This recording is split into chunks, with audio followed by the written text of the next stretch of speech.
Recuerda que a través de la página web www.pavelpichardo.com/shop puedes obtener acceso a cursos y talleres académicos exclusivos para complementar tu formación académica. Gracias por tu preferencia.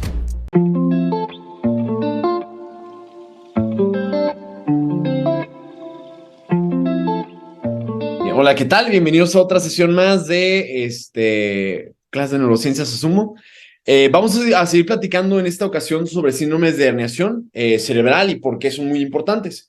Ahora, como tal, hay muchas causas, cualquier tipo de masa que genere una lesión ocupativa o, por ejemplo, que desplace, bien podría ser consecuencia de un traumatismo craneoencefálico, una tumoración o algo que tenga como tal efecto de masa. Entonces, como tal, vamos a ver como algunas categorizaciones de tipos de síndromes que podemos encontrar. Es importante que, por ejemplo, una de las causas más comunes de estos síndromes son, por ejemplo, los traumatismos craneoencefálicos.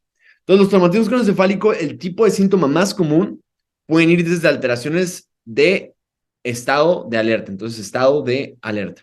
Entonces, recuerden que el estado de alerta puede ir desde lo más elevado, que es, por ejemplo, una persona que tiene vigilia, pero puede progresar hasta estar somnoliento, obnubilado, estuporoso, hasta finalmente el coma. Sobre todo en el contexto del traumatismo craneoencefálico, con lo que evaluamos todo esto es con la famosa Glasgow Coma Scale o la escala de coma de Glasgow. Esta básicamente es una escala que de nuevo la pueden descargar, por ejemplo, hay una aplicación que se llama MDCalc o MDCalc, que te dice todos los componentes, pero básicamente es respuesta ocular, respuesta motriz, así como respuesta verbal. Entonces, con base en estos tres rubros, te da una calificación, donde lo más bajo es 3 y lo más alto va hasta 15. Entonces, por ejemplo, nosotros con base en esa escala que no va del 3 al 15, lo catalogamos, por ejemplo, si tiene una escala de coma de Glasgow sin síntomas, hasta el 13, le llamamos traumatismo craneoencefálico leve. Si por el contrario tenemos una escala de coma de Glasgow más o menos como entre 12 y 9, le llamamos traumatismo craneoencefálico moderado. Y finalmente, si es menos de 8, le llamamos severo.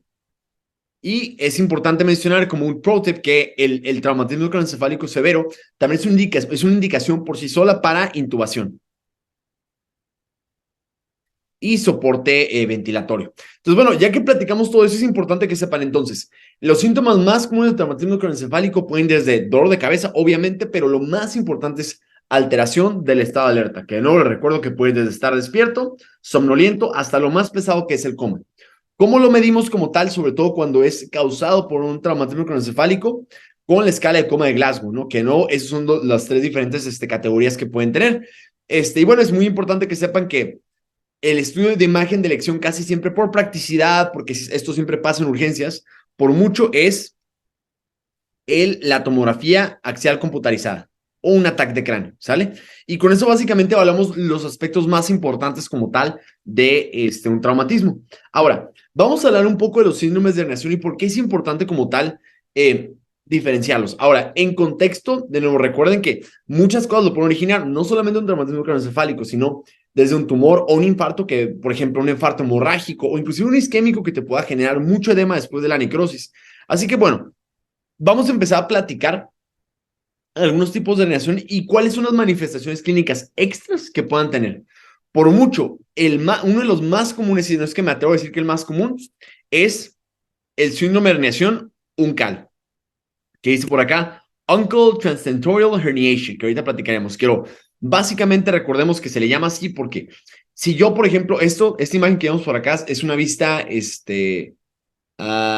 coronal, exactamente. Entonces, estamos viendo al paciente como si lo estuviéramos viendo de frente. Entonces, esto es el hemisferio derecho, es el hemisferio izquierdo. Esto que tenemos por acá es el tallo encefálico y esto de acá es el cerebelo, ¿sale? Entonces, recuerden que este es el lóbulo temporal, esto que, por ejemplo, tenemos por acá, todo es el lóbulo temporal, lóbulo temporal, lóbulo temporal, ¿sí? Pero la porción más medial que se encuentra por acá se le llama uncus.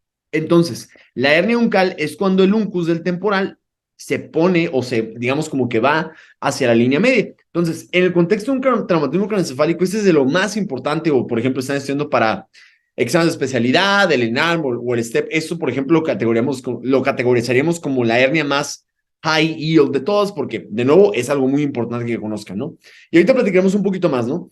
Hay otros tipos de herniación, por ejemplo, donde parte digamos, como las estructuras subcorticales o demás, se pueden ir hacia adentro, ¿no? Que también le llamamos herniación central o downward transtentorial herniation o herniación transtentorial, porque va desde, por ejemplo, ese es el tentor del cerebelo, ¿no? Es el tentor del cerebelo y básicamente todo se va hacia abajo también. Entonces, ahorita lo platicamos, pero el caso es que es en un sentido un poco más vertical a diferencia del uncal, que pues sí es predominantemente de un solo lado, ¿no? La primera que tenemos hasta arriba, que es debajo de la hoz del cerebro, ¿no? O el falx cerebri, lo conocemos como la herniación subfalcina, porque ahora lo que está pasando es que se va debajo, ¿sí? De la hoz de la hoz cerebral. Y es importante porque hagan de cuenta que esto se desplaza en ese sentido. Y esto, por ejemplo, se asocia mucho en casos de, por ejemplo, tumores que puedan ser muy infiltrativos desde como lesiones intraxial, como pasa con el glioblastoma, que es un tipo de tumor muy agresivo, que crece bastante y demás. Entonces, hasta ahorita tenemos tres tipos de herniación. La subfalcina, que se mete debajo de la hoz del cerebro. La otra que es la central o downward transentoral herniation o la transcentoral que digamos va en un sentido más vertical hacia abajo.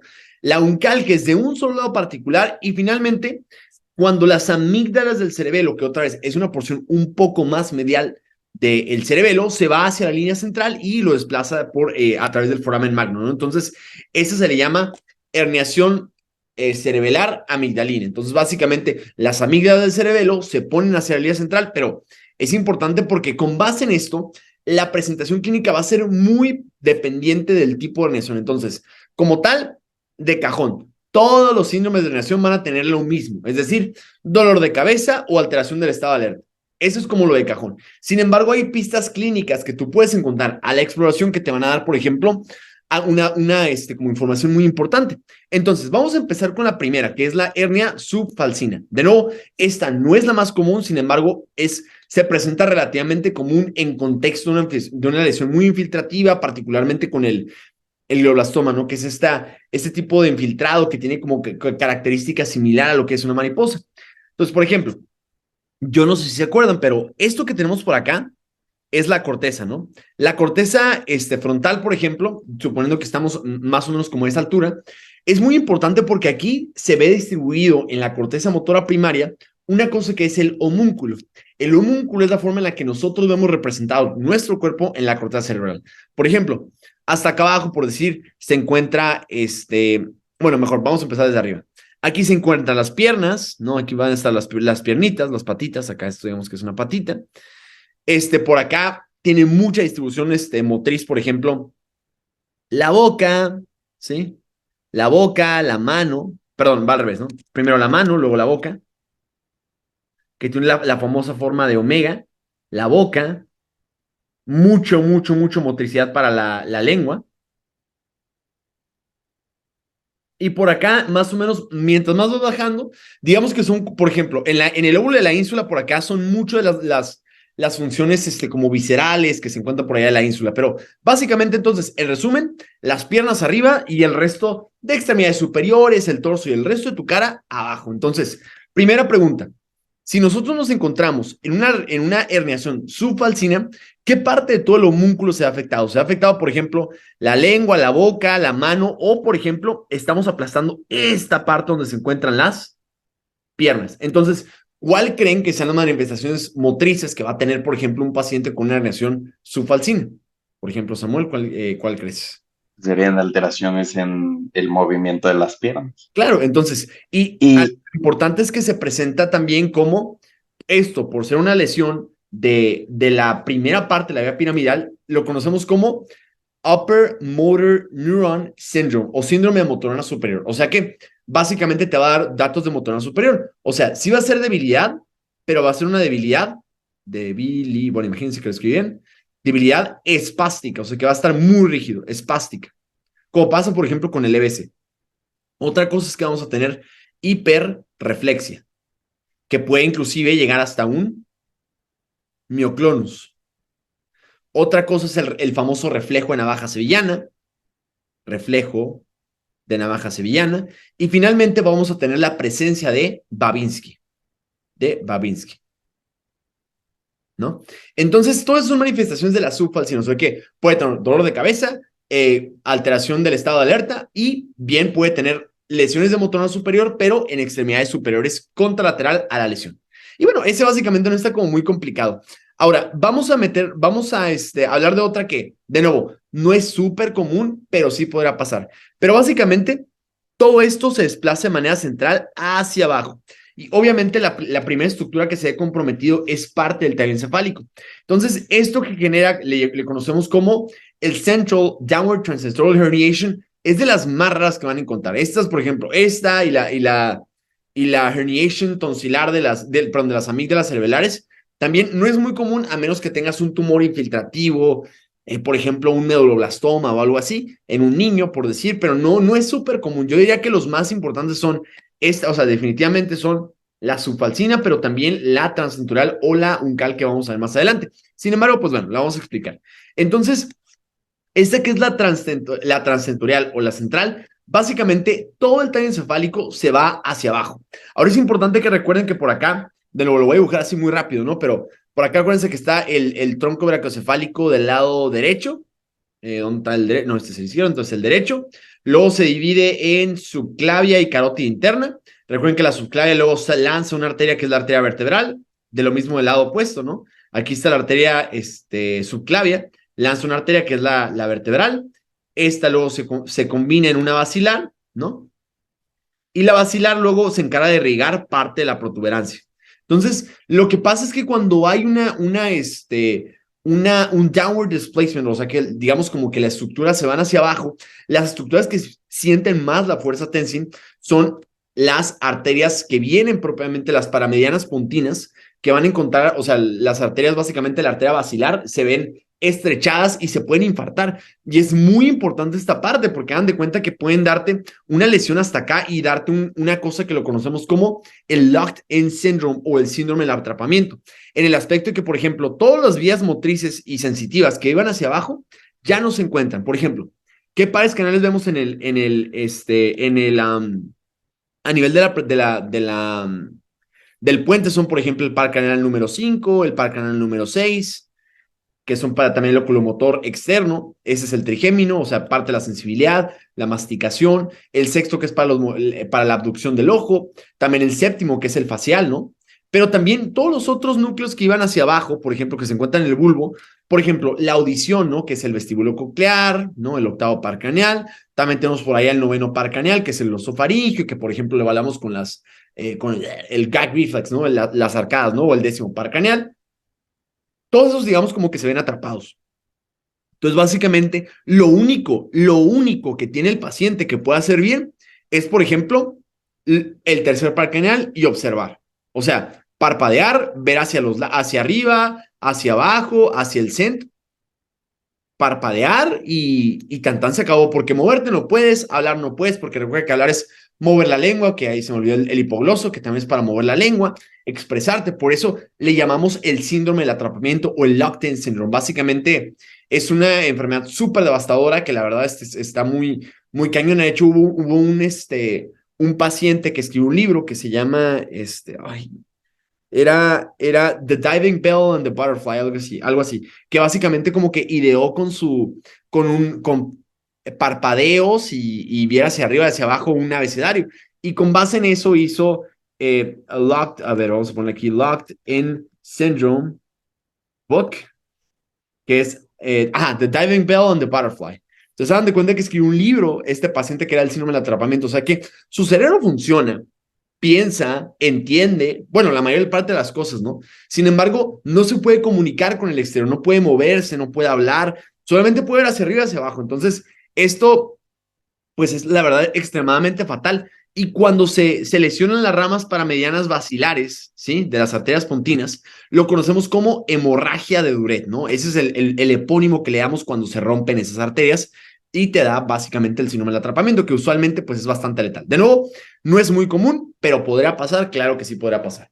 Ahora vamos con la otra que yo considero que me atrevo a decir que la más preguntable y la que es más enriquecedora, ¿no? Digamos como para poderla entender y demás cosas, ¿no? Pero ahorita lo vamos a platicar, nomás necesito ahí está.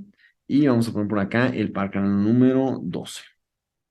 Muy bien. Entonces ya vamos a empezar como con la más importante de todo esto, que es la herniación transbucal. Y no, les voy a dar como un recordatorio súper express del tallo encefálico. Acuérdense que el tallo encefálico lo dividimos en tres partes, ¿no? Acá tenemos, por ejemplo, el mesencéfalo, luego la protuberancia, luego el bulbo raquídeo, ¿no?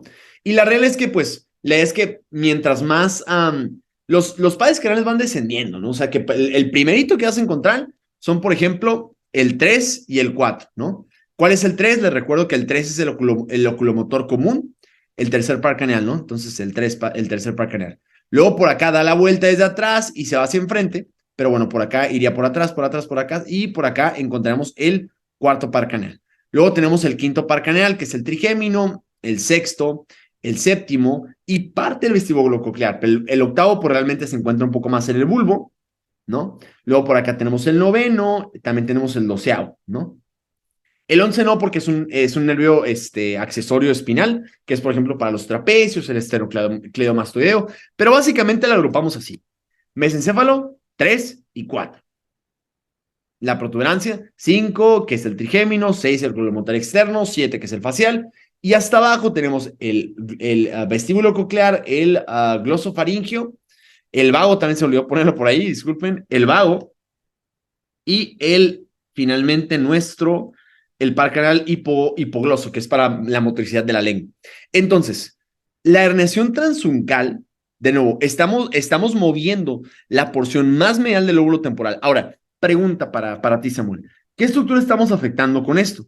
¿El mesencéfalo, la protuberancia o el puente? Perdón, la protuberancia o el bulbo raquídeo. ¿Cuál de esas tres?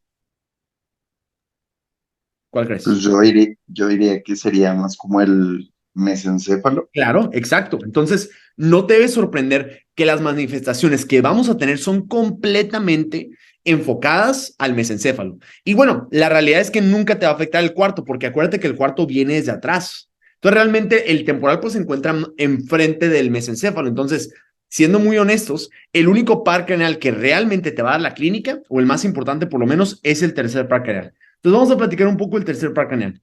El tercer par craneal es el famoso oculomotor externo, perdón, interno. El oculomotor común, disculpa, el oculomotor común. Entonces, acuérdate que, por ejemplo, ese es un ojo, ese es un ojo, o bueno, vamos a ponerle que ese es un ojo, es la porción nasal y es la porción temporal, ¿no? Entonces, acuérdate que, por ejemplo, si tú quieres voltear de manera medial, si quieres voltear hacia arriba, si quieres voltear hacia, bueno, realmente es como oblicuo, pues, pero lo voy a poner así muy sencillo, ¿no? Hacia arriba, hacia abajo y hacia los lados, ¿no? Así de fácil. Entonces, para la mayoría de los movimientos oculares, que en realidad no es así, de nuevo aquí es uno a la derecha, uno como diagonal y otro para la otra diagonal, pero lo voy a poner así para fines didácticos, pero básicamente el oculomotor común se encarga de la mayoría de los movimientos y te voy a poner por acá subrayado lo que se encarga. Se encarga de ver medialmente, ¿sí? Y se encarga de ver hacia arriba, ¿ok? ¿Quién se encarga de ver, por ejemplo, de manera lateral? Ah, bueno, en este caso es el oculomotor externo. ¿Quién se encarga de ver hacia abajo? Ah, bueno, pues el cuarto par craneal o el troclear. Entonces, son esos nomás. Entonces, piensa lo siguiente. De todos los músculos oculares, ¿qué crees que estás haciendo más comúnmente? O sea, y ponte a pensar así como muy lógicamente. ¿Qué crees que es lo que estás haciendo más comúnmente? ¿Ver hacia los lados o hacia arriba y hacia abajo? ¿Qué haces en tu día a día más comúnmente? Pensando, así, ¿qué crees? Yo siento que veo más hacia los lados Claro, o sea, en tu vida que normal hacia arriba. haces esto, ¿no? Y si quieres ver hacia arriba, no haces esto, volteas la cabeza hacia arriba, ¿no? O sea, realmente que digas, puta, volteas hacia arriba, hacia abajo todo el tiempo, pues no, realmente los dejamos relativamente descansar. Entonces, eso es muy importante porque los músculos más fuertes del ojo son el abducens o el que lo mueve hacia afuera, y el otro muy fuerte es el medial, o sea, que son dos muy fuertes. Entonces, piensa esto. Si este no funciona, ¿cuál crees que va a predominar? El opuesto, ¿no? Ah, claro. Claro, y viceversa. Si el sexto no funciona, el que va a predominar, pues es el segundo más fuerte. Entonces, no te debe sorprender que un paciente que, por ejemplo, tenga una manifestación motriz lesionada del tercer par craneal, pues el ojo se va a ir hacia afuera, porque el que está predominando es el sexto par craneal. ¿Sale? ¿Hasta ahí todo bien? Sí. Entonces, primero una desviación de la mirada hacia el lado temporal ipsilateral a la lesión. O sea que, por ejemplo, si tienes una tumoración del lado izquierdo, pues el abducens del lado izquierdo no va a poder ver medialmente y se va a ir hacia el lado opuesto, ¿sale? Entonces, por ejemplo, el ojo izquierdo, por ejemplo, pues se va a observar el lado contralateral, ¿sale?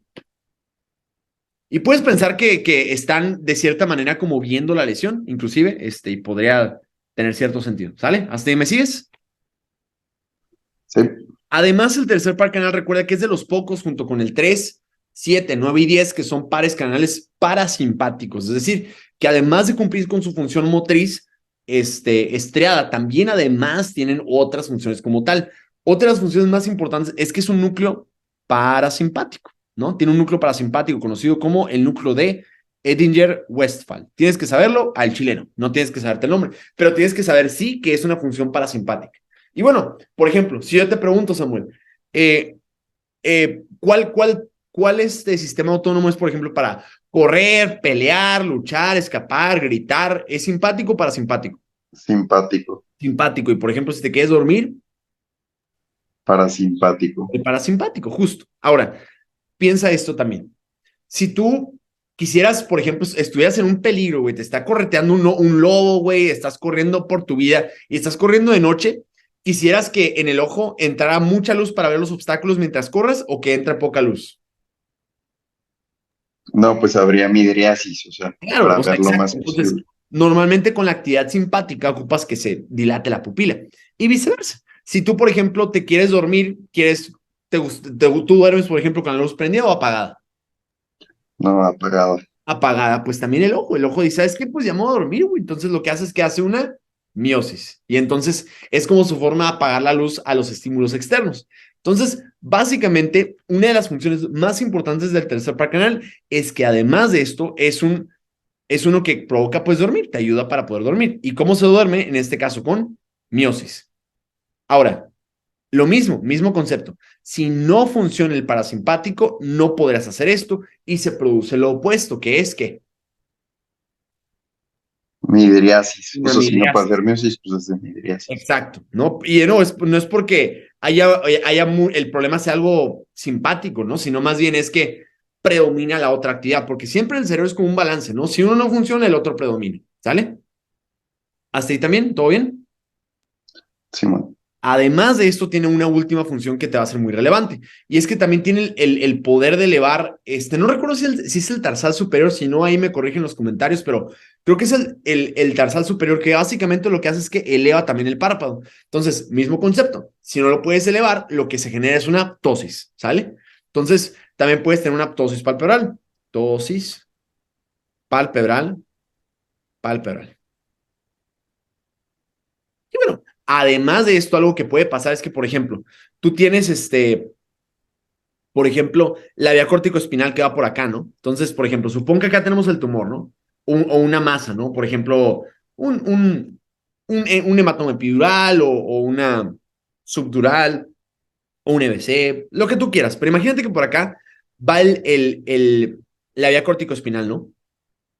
Entonces baja por acá y al bajar luego decusa contralateralmente. Entonces date cuenta que a veces por el efecto de masa está aplastando la vía corticoespinal contralateral a la lesión. O sea, es cierto que lo primero que te puede pasar es que afectes aquí en corto, ¿no? Esta vía corticoespinal de su lado, ¿verdad? Y luego decusa. Entonces, básicamente tienes afectaciones motrices contralateral a la lesión, ¿sale? Este... Um, ok, bien. Ahorita, por ejemplo, también platicó ahorita Samuel algo importante. Mencionó, esto no me daría como tal el síndrome de Horner, es un diferencial. ¿Cuál es el diferencial más importante, por ejemplo, con un síndrome de Horner? Que el síndrome de Horner está causado por una compresión del ganglio, creo que era el ganglio cervical superior, superior cervical ganglia, Simón, que básicamente es tosis, miosis, pero también hay anhidriosis, o sea que no pueden, por ejemplo, también sudoración. Entonces, en este caso no hay el componente de sudoración, ¿no? Y además que se asocia clínicamente a, por ejemplo, un tumor apical del pulmón o algo así. Aquí no hubiera, por ejemplo, el antecedente de un traumatismo craneoencefálico. Entonces, se parecen, pero lo que te va a dar la pista como tal es la parte de la anhidrosis. Además, recuerda que el síndrome de Horner es miosis, tosis y anhidrosis, pero no se desvía el ojo. Entonces, aquí hay una lesión del ojo, el párpado sí se le baja y la miosis, ¿no? O sea, tiene como dos, tres componentes que se parecen, pero son fáciles de diferenciar con la parte clínica. Pero buena pregunta. Ok, entonces, otra manifestación importante, Samuel, es que, por ejemplo, por acá va la vía corticoespinal y decusa contralateralmente. Entonces, puede pasar algo muy importante. Sí puedes tener alteraciones motrices del mismo lado, ¿no? Porque se afecta la vía corticoespinal de ese lado y pues tienes manifestaciones del otro, porque decusa, pero también puede pasar otra cosa. Se puede desplazar todo esto hacia el lado derecho y hagan de cuenta que por acá como está la tienda del cerebelo, se puede aplastar en ese sentido la vía corticoespinal y acá se corta. Entonces, puedes tener un síndrome de falsa localización, porque todos los síntomas lo tienes de un lado, pero es que la motriz dice, oye, pues está el otro, ¿por qué? ¿No? Entonces, a ese fenómeno donde tú normalmente, o sea, por ejemplo, si tú tienes una lesión de este lado, tu manifestación motriz es del otro, siempre, ¿no? Pero en casos raros como en este, a veces cuando tienes la masa acá, desplaza todo el cerebro hacia allá y se aplasta, o sea, como que se corta o se comprime con esta cosa y la vía corticoespinal, pues te da manifestaciones del mismo lado. Entonces acá, motrizmente, pues siempre es así. ¿Por qué? Una regla de oro, Samuel. Una regla de oro para en el caso de las alteraciones, por ejemplo. Siempre que tienes alteraciones del cerebro, ¿sí? Del cerebro, todo tu problema va a ser del lado contralateral a tu cuerpo. Todo tu problema va a ser del lado opuesto. O sea, por ejemplo, si tu problema es del lado izquierdo, no vamos a decir que es del izquierdo, vas a tener problemas, por ejemplo, desde la cara del lado opuesto, el brazo del lado opuesto, o la pierna del lado opuesto, o las tres. Pero hay ese es otro super pro tip, ¿no? Si, por ejemplo, tienes una alteración del tallo encefálico, güey, pasa algo muy característico. Tienes alteraciones motrices periféricas de un lado, pero ipsilaterales al par craneal. O sea que vas a tener del lado donde está la lesión, pero del par craneal, por ejemplo. Del mismo lado sería, si estás afectando el mesencéfalo, pues el tercero, ¿no? Y lo que dijimos, la ptosis, la miosis, se desplaza el ojo. Si, por ejemplo, no, ¿sabes qué? Pues es el 7, ¿no? Ah, pues, ¿sabes qué? Pues, no sé, tengo disgeusia o yo qué sé, o ptosis facial, yo qué sé. Entonces, es como un tip también muy importante eso. Y básicamente son como los más importantes, ¿no? Porque el otro puede ser, por ejemplo, la médula espinal o la spinal cord, donde ahí el problema es que tu cabeza pues se encuentra al tiro, pero lo que tienes también siempre afectado pues es un lado del cuerpo, ¿no? A menos que sea, por ejemplo, algo raro como un Brown sequard o algo así, pero normalmente es cómo se comporta, ¿sale? Entonces, básicamente ya con eso podemos entender perfecto la herniación transuncal. Entonces, por ejemplo, ¿por qué se le llama uncal? Porque es el uncus. ¿Qué es el uncus? La parte más medial del lóbulo temporal. Una herniación temprana te va a dar una blown pupil, que es básicamente, no ¿sabes qué? Pues la pupila está súper dilatada. ¿Por qué? Porque el parasimpático no funciona. No hay miosis y lo que se genera es lo opuesto, que es la medial. Ok. Puedes tener hemiparesis contralateral, o sea que, y tiene sentido, güey, imagínate esto, ¿no? Está por acá bajando la vía corticoespinal del lado de la lesión, ¿no? Pero aquí se aplasta y se corta. Y ya. Entonces, como aquí normalmente decusa, pues el otro lado de tu cuerpo es el que te va a dar manifestaciones. Pero bien, puede pasar el fenómeno conocido, Kernohan phenomenon, que es que todo eso se desplaza hacia el lado opuesto y que se aplaste acá con la tienda del cerebelo, ¿no? Entonces, la motricidad, o sea, esta parte motora, puede ser casi siempre del lado opuesto, pero también puede ser del mismo por este fenómeno, ¿no? Ya, tan se acabó. No tienes que saber más, o inclusive puede llegar hasta un coma, pero lo que te va a dar la pista son las manifestaciones del tercer par craneal. No hay más, te lo prometo que no hay más. El tercero es el que te da la pista.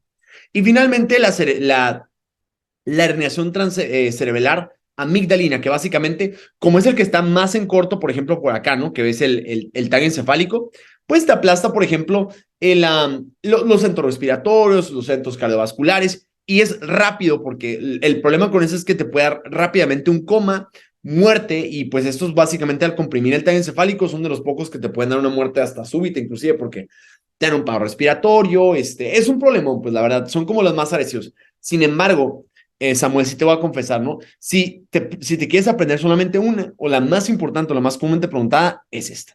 Porque como ves, es la que es más compleja clínicamente. Pero bueno, esas son las diferenciaciones clínicas de todos los síndromes de herniación del cerebro. Como tal resumen, el más común es este, ¿no? Recuerden que todos los traumatismos encefálicos se evalúan con la escala de coma de Glasgow, que va desde estar en vigilia hasta el coma. Recuerden que se evalúa desde leve, moderado y severo.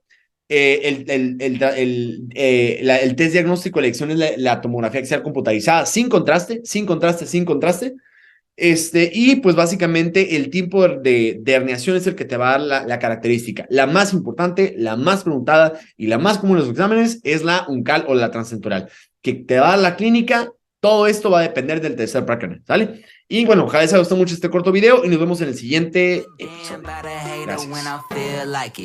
Not today, not today, not today, not tomorrow. Get out my way, please, I'm tryna get paid. Not today, not today, not today, not tomorrow. Get out my way, please, I'm tryna get paid.